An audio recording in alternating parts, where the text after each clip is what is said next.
Kalau AHY yang jadi cawapres, gimana Demokrat? Dibalik, kalau Mas Anies menetapkan Mas AHY sebagai cawapres, apakah ada yang ingin pergi? Nah, itu baru fair. Tapi insya Allah, saya di sini di malam yang baik ini, insya Allah 14 Juli, saya masih punya keyakinan dan harapan tentunya bahwa pertanyaan-pertanyaan itu adalah pertanyaan-pertanyaan yang biasa dalam sebuah konstelasi politik. Kita sudah tegaskan cita-cita kita menghadirkan keadilan. Kita memohon kepada Tuhan untuk diberikan kemudahan. Sekarang saatnya kita bergerak ke depan, menyongsong gerakan perubahan dan menyebarkan semangat ini ke seluruh Indonesia. Apakah siap berjuang bersama? Apakah siap menjangkau semua?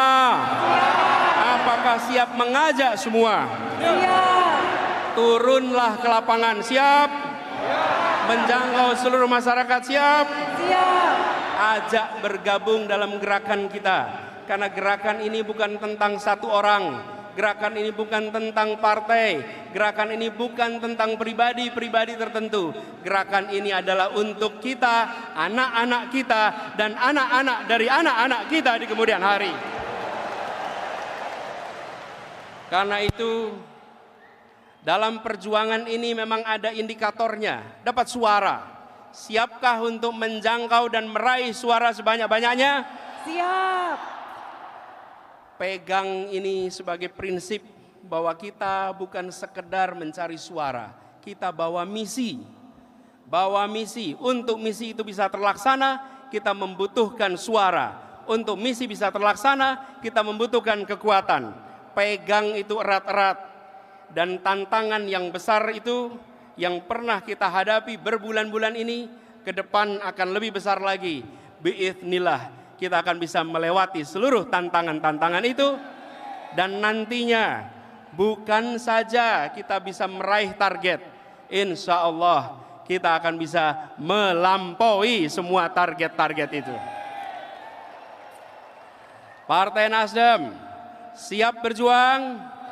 Siap. Para relawan siap berjuang?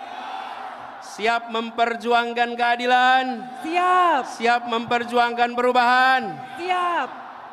Terima kasih, soliditas, semangat yang luar biasa tinggi membuat kita makin yakin bahwa berkumpul di ibu kota untuk nanti. Yang kita sekarang turunan dari itu yang saya rasa kita perlu kerjakan sama-sama dan urgen ini. Mengedepankan transparansi. Transparansi dalam semua pengambilan kebijakan. Transparansi itu akan memastikan rakyat hadir mengawasi. Transparansi itu memastikan negara bisa menunjukkan kepada rakyat apa saja yang dikerjakan. Transparansi ini kunci. Kalau ada transparansi, maka kita semua bisa bicara dengan data. Dan pemerintah pun ketika menjelaskan kebijakan menggunakan data. Jadi transparansi ini harus dikembalikan Bapak sekalian. Karena hari ini kita menyaksikan banyak kebijakan dibuat yang kita tidak tahu prosesnya. Kita tidak tahu prosesnya. Tahu-tahu muncul sebagai kebijakan. Dan ini PR yang mendasar penting. Yang ketiga yang saya sampaikan di sini adalah kembalikan meritokrasi di dalam pemerintahan dan kehidupan bernegara. Posisi diberikan pada yang berprestasi, bukan diberikan karena koneksi. Dan kita tahu banyak sekali hari ini diberikan tanggung jawab bukan karena kompetensi, bukan karena prestasi, tapi karena koneksi. Kapan negeri ini maju kalau tugas-tugas publik diberikan kepada orang-orang yang kompetensinya tidak nyambung, apalagi kompetensinya di bawah standar, diiringi dengan koneksi yang kuat. Akhirnya negara tidak bekerja untuk kepentingan publik, tapi negara bekerja untuk kepentingan koneksi-koneksi yang ada. Halo teman, berjumpa bersama saya di Politik Dangi. Luar biasa sekali bagaimana Anies Baswedan ya, beliau ini seorang tokoh yang sangat luar biasa juga ya. Bagaimana ia menjadi tokoh yang mengambil bagian sebagai oposisi, mengambil bagian sebagai pengkritik, penyeimbang pemerintah ya, supaya pemerintah berjalan dengan baik, supaya pemerintah berjalan dengan koridornya. Beliau capres ya, mantan capres teman-teman ya, dan akan menjadi capres lagi di 2029 ya.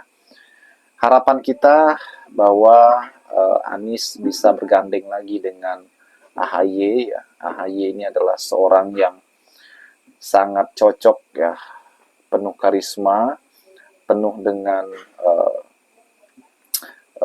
sosok yang tegas, sosok yang bisa mendampingi Anies Baswedan di kemudian hari. Ya memang tidak mudah teman-teman ya, perjalanan mereka yang kandas 2024 kemarin ya tidak mudah ya. Namun sekali lagi ini politik ya. Politik itu dinamis, politik itu ya sangat cair, bisa berubah kapan saja ya. Mungkin hari ini mereka tidak ingin bertemu ya, ataupun masih ada luka di antara mereka ya. Siapa tahu di 2000 atau tahun depan ya mereka masih menjalin komunikasi politik yang luar biasa, kita nggak tahu ya kan. Politik itu sangat dinamis.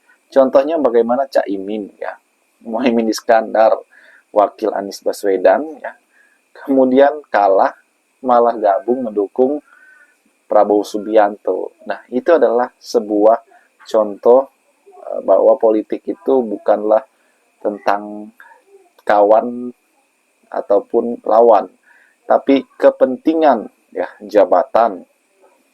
Dan itulah kenapa ketika para pendukung Anies atau pendukung AHY yang atau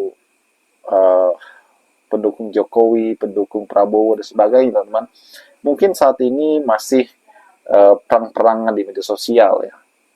Namun hal tersebut tidaklah benar-benar juga ya.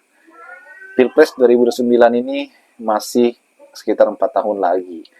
Tapi untuk nuansa politik itu paling 3 tahun atau 2 tahun lagi teman-teman, itu akan panas lagi teman-teman. Ya, jadi hal itu bisa sangat terjadi ya.